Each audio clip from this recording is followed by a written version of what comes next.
ഇന്ന് നമ്മളൊരു കുറുക്ക് കാളനുള്ള തയ്യാറെടുപ്പിലാണ്. അതിനാവശ്യമുള്ള സാധനങ്ങൾ: കായ, ചേന, ഒരു ചെറിയ കായയും അത് അത്ര തന്നെ ചേന കഷ്ണവും, നാളികേരം 1 കപ്പ്, ഒരു 3-4 പച്ചമുളക്, അതിൻ്റെ കൂടെ അരക്കാൻ കുറച്ച് 1 സ്പൂൺ ജീരകം. പിന്നെ അതിലേക്ക് വേണ്ട പ്രധാന ഇൻഗ്രീഡിയൻസ് ആണ് കുരുമുളക് പൊടിയാണ് കുറുക്ക് കാളന് ഏറ്റവും പ്രധാനമായിട്ടുള്ളത്. പിന്നെ ഒരു 1/4 സ്പൂണ് മഞ്ഞൾപ്പൊടി, പിന്നെ തൈര്, പിന്നെ വറവിടാൻ കടുക്, മുളക്, കറിവേപ്പില. ഇത് കുറച്ച് ഉലുവപ്പൊടി വറുത്ത് വെച്ചതാണ്, അത് ഒടുവിലിടാൻ വേണ്ടിയിട്ടുള്ളതാണ്. ഇനി ഈ നാളികേരവും പച്ചമുളകും ജീരകവും കൂടെ മിക്സിയിൽ നന്നായിട്ട് വെണ്ണ പോലെ അരയണം. കുറേ വെള്ളമൊന്നും ആക്കാൻ പാടില്ല. കുറുക്കായിട്ടുള്ള കറി ആയതുകൊണ്ട് വെള്ളമില്ലാതെ വളരെ നേർമേൽ അരച്ചെടുക്കണം. അതാണ് അതിൻ്റെ ടേസ്റ്റ് ഉണ്ടാവുക. നാളികേരം ഇവിടെ അരച്ച് വെച്ചിട്ടുണ്ട്. ജീരകവും പച്ചമുളകും കൂട്ടി അരച്ച നാളികേരമാണ്. അത് എടുത്തു വെച്ച തൈര് ഞാനൊന്ന് മിക്സിയിലിട്ട് ഒന്ന് അടിച്ച് വെച്ചിട്ടുണ്ട്. നമുക്ക് വേവിക്കാനിടാം. അതിന് ആവശ്യത്തിന് കുറച്ച് വെള്ളം ഒഴിക്കുക. അധികം വെള്ളമൊന്നും വേണ്ട, പെട്ടെന്ന് വെന്ത് കിട്ടും. അതിലേക്ക് എടുത്തു വെച്ച മഞ്ഞൾപ്പൊടിയും കുരുമുളക് പൊടിയും ഇടുക. ഉപ്പ് ഇടരുത്, കുറച്ച് കഴിഞ്ഞിട്ട് വെന്ത ശേഷമേ ഉപ്പിടാൻ പാടുള്ളൂ. പിന്നെ ചേന, നിങ്ങൾക്ക് ഫ്രഷ് ചേന കിട്ടുകയാണെങ്കിൽ കൈ ചൊറിയാതിരിക്കാൻ വേണ്ടി ആദ്യം കുറച്ച് വെളിച്ചെണ്ണ കയ്യിൽ പുരട്ടുക. അതല്ലെങ്കിൽ കുറച്ച് ചെറുനാരങ്ങ കയ്യിൽ പുരട്ടിയാലും മതി.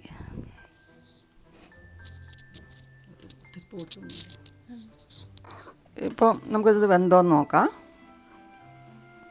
കഷ്ണങ്ങളൊക്കെ നന്നായിട്ട് വെന്തിട്ടുണ്ട്. നന്നായിട്ട് വെന്തിട്ടുണ്ട്.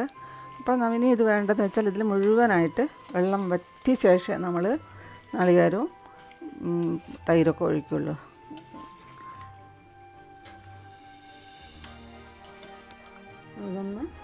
ഇതൊന്ന് വറ്റട്ടെ. നന്നായിട്ട് വറ്റിയ ശേഷം നമുക്ക് തൈരും നാളികേരമൊക്കെ വെള്ളമൊക്കെ നന്നായിട്ട് വറ്റിയിട്ടുണ്ട്. ഇനി നമുക്കിതിലേക്ക് കുറച്ച് ഉപ്പിടാം. ഇപ്പോഴാണ് ഉപ്പിടുന്നത്, ആദ്യം ഇട്ടിട്ടില്ല. അപ്പം ഉപ്പിടാം. നന്നായിട്ട് എല്ലാം ഒന്ന് മിക്സ് ചെയ്ത ശേഷം നമുക്ക് എടുത്തു വെച്ച തൈര് ഒഴിക്കാം.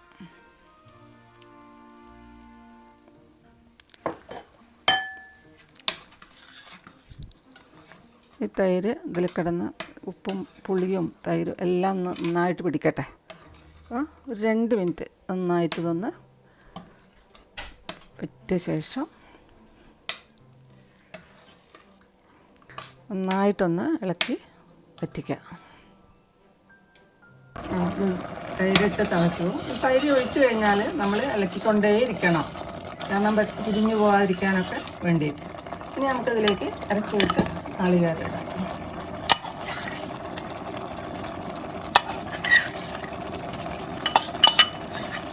കൈ വെളുക്കാണ്ട് ഇളക്കിക്കൊണ്ടേയിരിക്കണം. ഇതിലേക്ക് ഞാൻ മിക്സി അരച്ചതിൻ്റെ കുറച്ച് വെള്ളമുണ്ട്, അതും കൂടി ഇതിനകത്തേക്ക് ഒഴിക്കാം.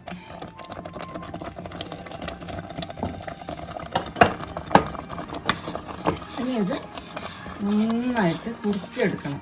നമ്മൾ സദ്യക്കൊക്കെ പോകുമ്പോൾ കണ്ടിട്ടില്ല, അവർ സ്പൂണ് കൊണ്ട് ഇങ്ങനെ ഒരു ഏറെറിയല്ല ചെയ്യുക ഇലയിലേക്ക്. ആ ഒരു പരുവത്തിലാവണം ഇത്. കുറച്ച് കറിവേപ്പിലയും കൂടി അതിനകത്തിടാം.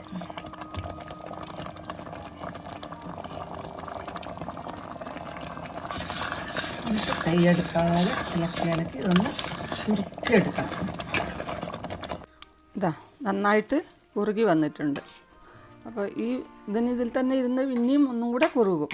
അപ്പോൾ ഇനി നമുക്ക് ആ എടുത്ത് വെച്ച ഉലുവ വറുത്ത് പൊടിച്ചതില്ലേ, ഇതിലേക്കിടാം.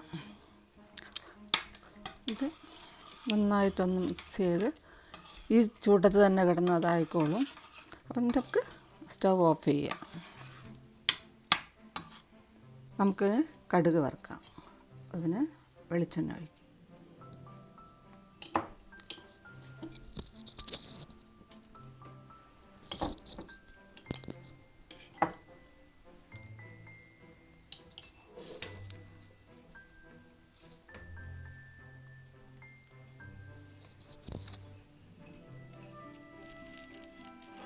അതിലേക്ക് എടുത്തു വെച്ച കടുകിടുക.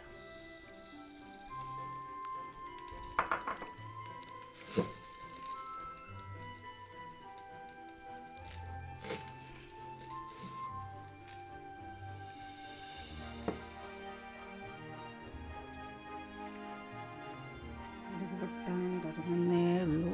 കടുക് പൊട്ടാൻ തുടങ്ങുമ്പോൾ നമുക്ക് ഇതിലേക്ക് കറിവേപ്പില ഇടാം.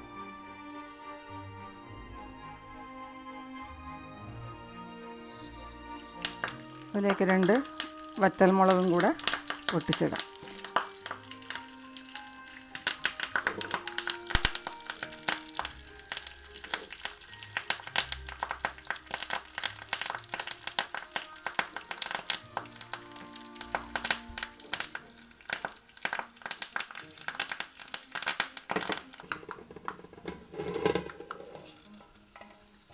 നല്ല മണം വരുന്നുണ്ട്. കാളൻ കൂട്ടി കഴിക്കാൻ എന്താ രുചി!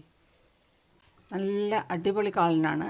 ഇത് മാത്രം മതി നമുക്ക് ചോറുണ്ണാൻ, വേറൊന്നും വേണ്ട. നല്ല മണം. ആഹാ, ഉലുവേൻ്റെയും ജീരകത്തിൻ്റെയും ഒക്കെ ഒരു മണം. അപ്പോൾ എല്ലാവരും ഇതുണ്ടാക്കി കഴിച്ച് നോക്കുക, എന്നിട്ട് അഭിപ്രായം പറയുക. ഈ ചാനൽ സബ്സ്ക്രൈബ് ചെയ്യാനും ബെൽ ബട്ടൺ പ്രസ് ചെയ്യാനും മറക്കരുത്. നന്ദി.